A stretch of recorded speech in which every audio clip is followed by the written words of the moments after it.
Guys, all right, so this week you're going to be making a Wish You Were Here postcard. So with this project, you're going to learn how to place an image on a Photoshop document, how to warp your text, how to add layer styles to your text, and how to do a clipping mask with objects in Photoshop. All right, so it's a whole bunch of stuff rolled into one project. So your final project is going to look something like these. All right, so these are student examples. These are A+ projects. They met all the requirements. They have a background image. They have images inside their text. They did a layer style. Their text goes with the theme of the postcard. So let's go ahead and get started. So I have chosen to do a Disneyland postcard. So we're going to do Wish You Were Here, greetings from Disneyland. So let me go ahead and close this out. And what we're going to do is we're going to create a new document. So I'm going to go to File, New, and we're going to make this image 4 inches by 6 inches. So I'm going to name it my first initial, last name, postcard. We're going to go ahead and size this 2 inches and change the width to 6 and the height to 4. And your resolution to 300. And we're going to go ahead and keep it RGB color mode because we're going to be using pictures for this. All right, so we're going to go ahead and hit create, and that will create our document. So when you're in Photoshop, you start with one layer, the background layer. That's it. It's usually locked. It's usually white.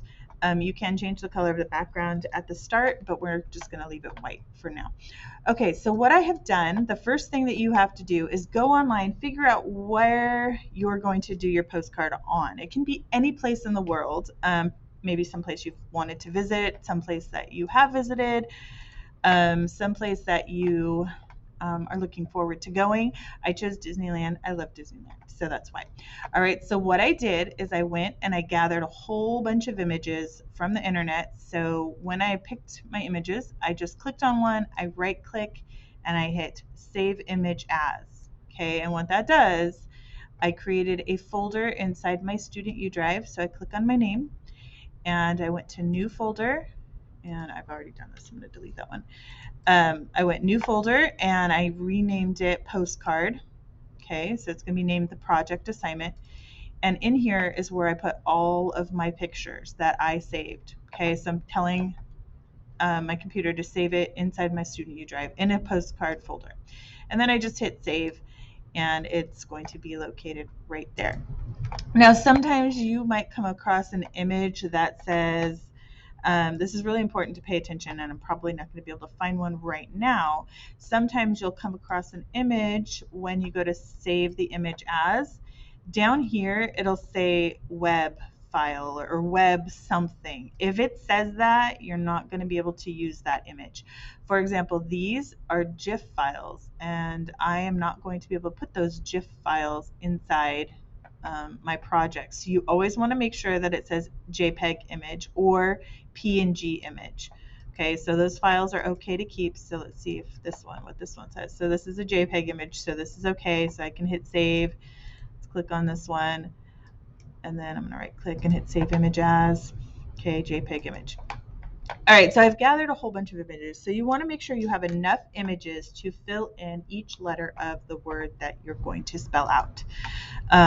So I chose Disneyland. So the first thing I'm going to do is put my background image here. So I did save it. So I'm going to place my image onto my document. So I'm going to go to File, Place Embedded. Okay, so, and then I need to go to my Student U Drive, find my postcard folder, which is right here. And I'm going to choose my first picture, or my first, my main image. So I liked this one. So this is going to be my main image, and what it's going to do, it's going to drop it right on there. Now sometimes it might be too small. It might look like it might place it on there like this. In that case, just go ahead and grab the corner and pull it out and extend it to the edge. Okay, and there we go. The next thing I'm going to do is we're going to use text, and your text tool is right here. Okay, so you've got horizontal type, and that is what we're going to use. So I'm going to click on that. And if you notice, now I have 2 layers. I have my background layer and my picture layer. Okay, so that's good. We're just going to leave it just like that. I clicked on my text tool, and up here are your text options. You can also go to Window and go to Character, and this will open up your character panel, which is located right here. Okay, all of these panels you can close, you can move around, you can make smaller. We're going to get rid of some of these that I'm not going to actually use to give me more room. So I want my text and my layer panel open. I always want my layer panel open, and if you don't see it open, you're going to go to Window, click on Layers, and it will open that panel for you. Okay. All right, so with your text, if I click one time, it's going to give you this fake text. All right, so I'm just going to type out the word Disneyland, and I'm going to go ahead and highlight it. So drag my cursor across, and just like every other program that you use, you come in here and you can change your text style. So in the character panel or up here on your option bar.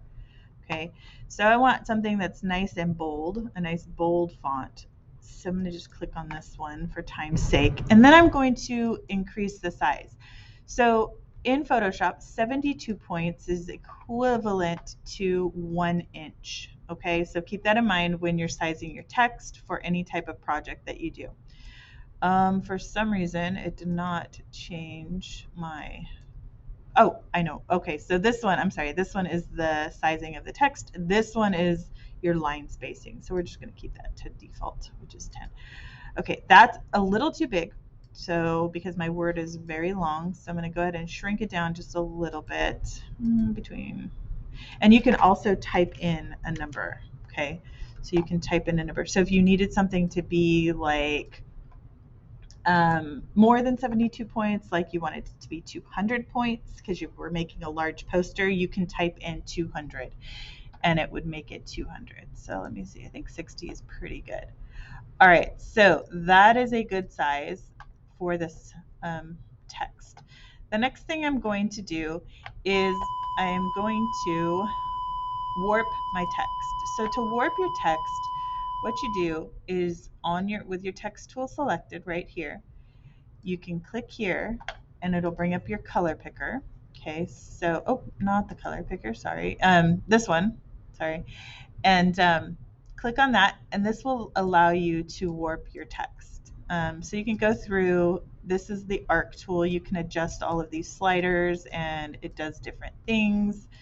I always suggest you guys mess around with these buttons, push them, see what they do, see what happens when you change the buttons and the dimensions and all of that. It's really important for you guys to experiment with these programs. All right, so you're going to choose one of these. And let's see. Let's go with fisheye. Oh, fisheye is kind of cool. All right, so we're going to go with this one, I guess. All right, so I'm going to hit OK. Okay, so now I have my text, and I can either do one of two things. The first thing I could do is change the color, and I would pull a color that is already in my picture because I want it to be similar in the color scheme. So that just depends on, let's go with that one. All right, so that's what that looks like if I change the color. That's how you change the color. I actually am not digging that warp, so I'm going to go ahead and do something different. Let's go with this one.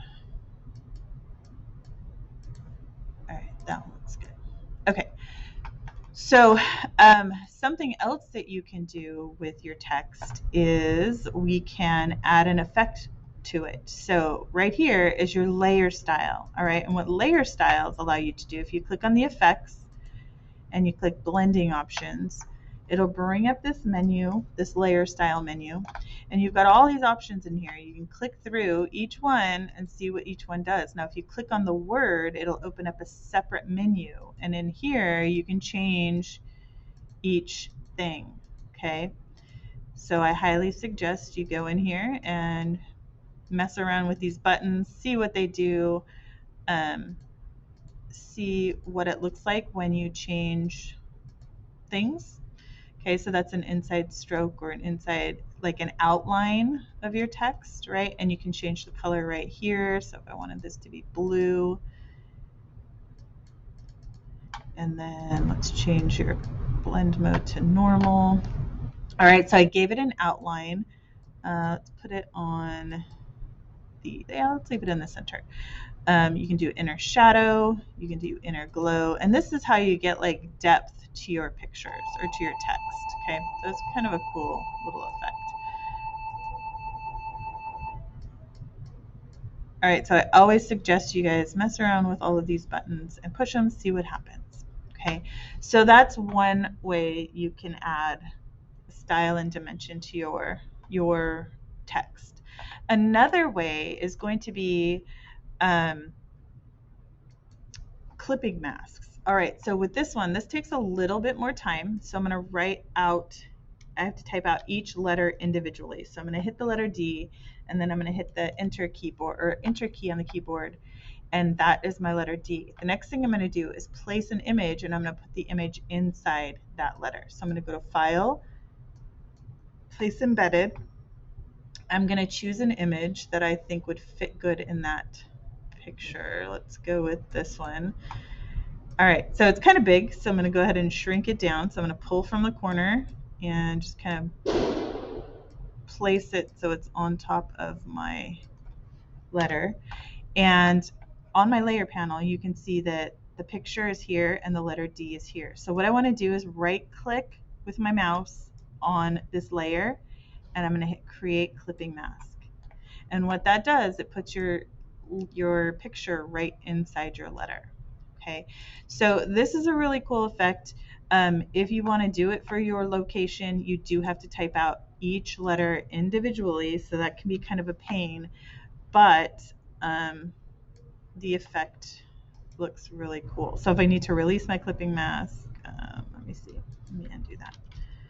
All right, so for my next one, my letter I, I'm going to go ahead and hit the letter I. I'm going to type that out.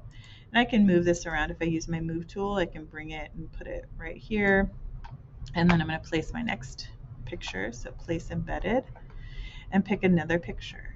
Let's go with this one. Again, I'm going to shrink this one down. You want it to be about the same size as your letter. Obviously, it's not going to fit exactly in there. And then I'm going to right click on the picture and hit Create Clipping Mask. Okay, and then I can move it around.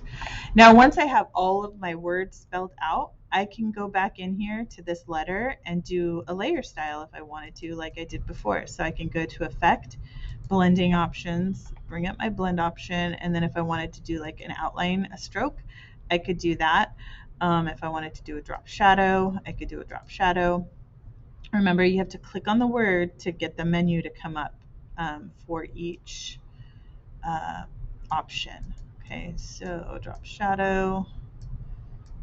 You can change the angle of the shadow. So if you were to do a drop shadow, obviously you would want it to be the same for each letter that you did.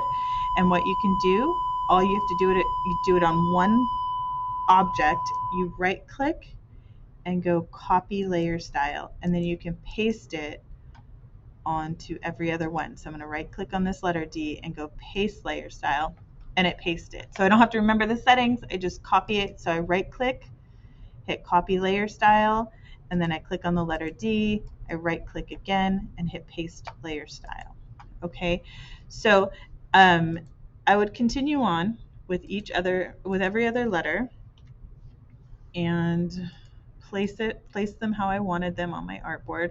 Now you notice that I have these pink lines. Those are telling me, hey, that letter is the same distance apart, and the bottom line tells me, okay, they are, the bottoms are all even. Okay, so I go File, Place Embedded, choose a letter or choose a picture. Let's go with this one. I don't know if it's going to fit. All right, so if you do this effect, if you do the clipping mask with your text, make sure that you're in it for the long haul if you have a big long word, so keep that in mind. So I'd go create clipping mask, and then I can paste that layer style on my letter S. And once you get the first one down, every other one should be pretty easy. And you can move your pictures around after you've done the clipping mask. Just make sure you're clicking on the right layer, and it'll move it. You can move it around. Same thing with your letter. Okay, so that's how you're going to create your postcard. So you're going to do a background. and then you're going to type out the place that you chose. And then when you're all done, you'll just do a smaller text. Let's change this down to like 24. And we'll type out greetings from, this could probably even be smaller. Let's go 14. And then choose maybe a script font, something cursive or something. Okay, something like this. And again, you can change your colors if you wanted to. All right, so you're going to have greetings from the word, and then you're either going to do a clipping mask for each letter, or if you wanted to do a clipping mask for, let's hide all of these. So if I turn on the eyeball off and on, it hides the letters, or I'm sorry, the layer. You can turn the visibility back on by just clicking on the eyeball. I could also type out the word Disneyland, and let's make this bigger. Something else I could do, instead of doing each individual letter, is I could do the whole word. So I could choose one picture to fill in the text. So I'd go File, Place Embedded, and then choose a picture. Make sure, oops.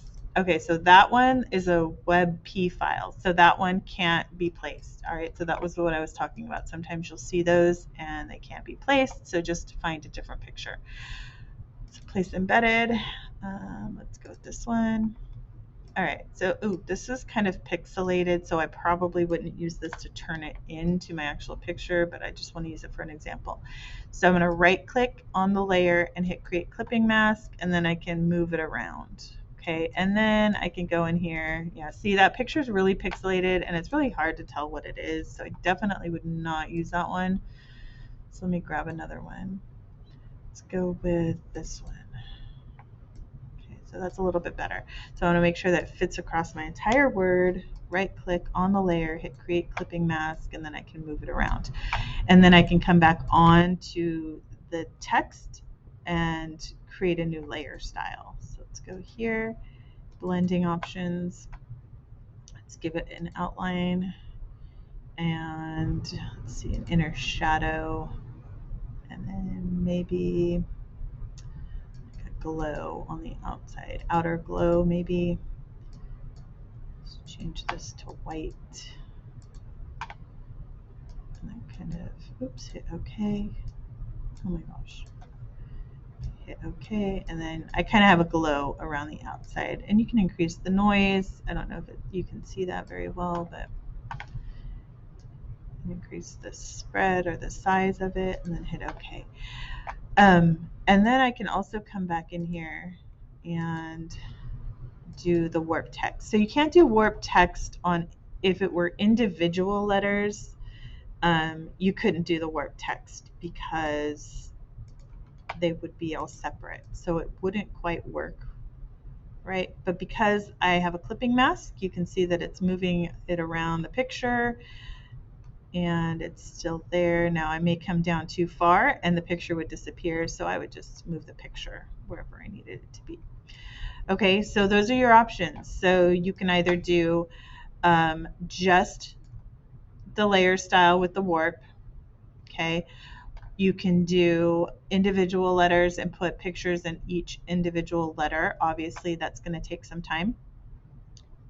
Or you can just do one word, one picture with layer style. Okay.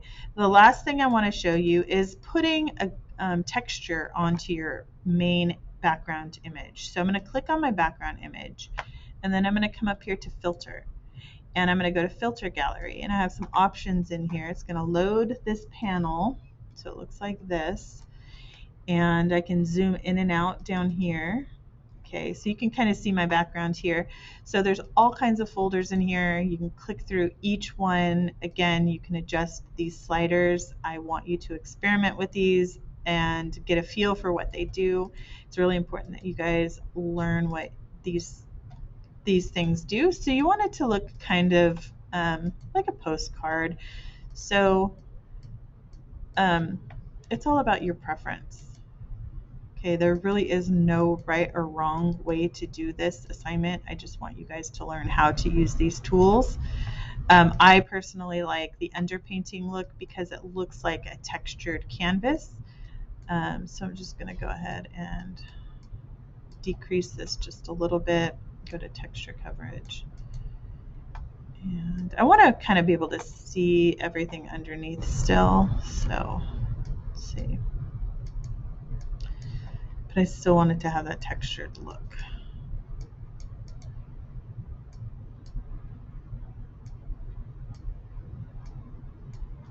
Okay, so I'm just going to hit OK.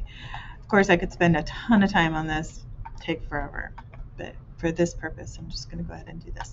All right, and then, so I have all of these layers saved, and then I'm going to go ahead and save my file. So I'm going to go to File, Save As. You always want to save the Photoshop document because if you need to come back in and work on it again, that is how you do it. You save your layers, and then if class is over, you can always come back. So you hit Save, hit OK.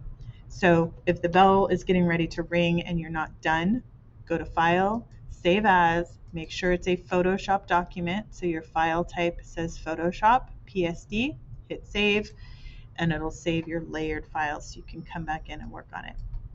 And then I'm going to export it. So I go to File, Export, and you're going to go Export As. And for this one, we're going to export it as a JPEG file. JPEG files are image files. And we're going to leave all of these settings the same and hit export, save, and you're going to turn in your JPEG file into Google Classroom. And if I go to my Student U Drive and go to my postcard folder, you can see that I have my postcard, this is the JPEG, and then this is the PSD file. So this is the one that you're going to turn in to Google Classroom, the JPEG file. Okay. And that's it. So I look forward to seeing what you guys come up with and seeing what you turn in.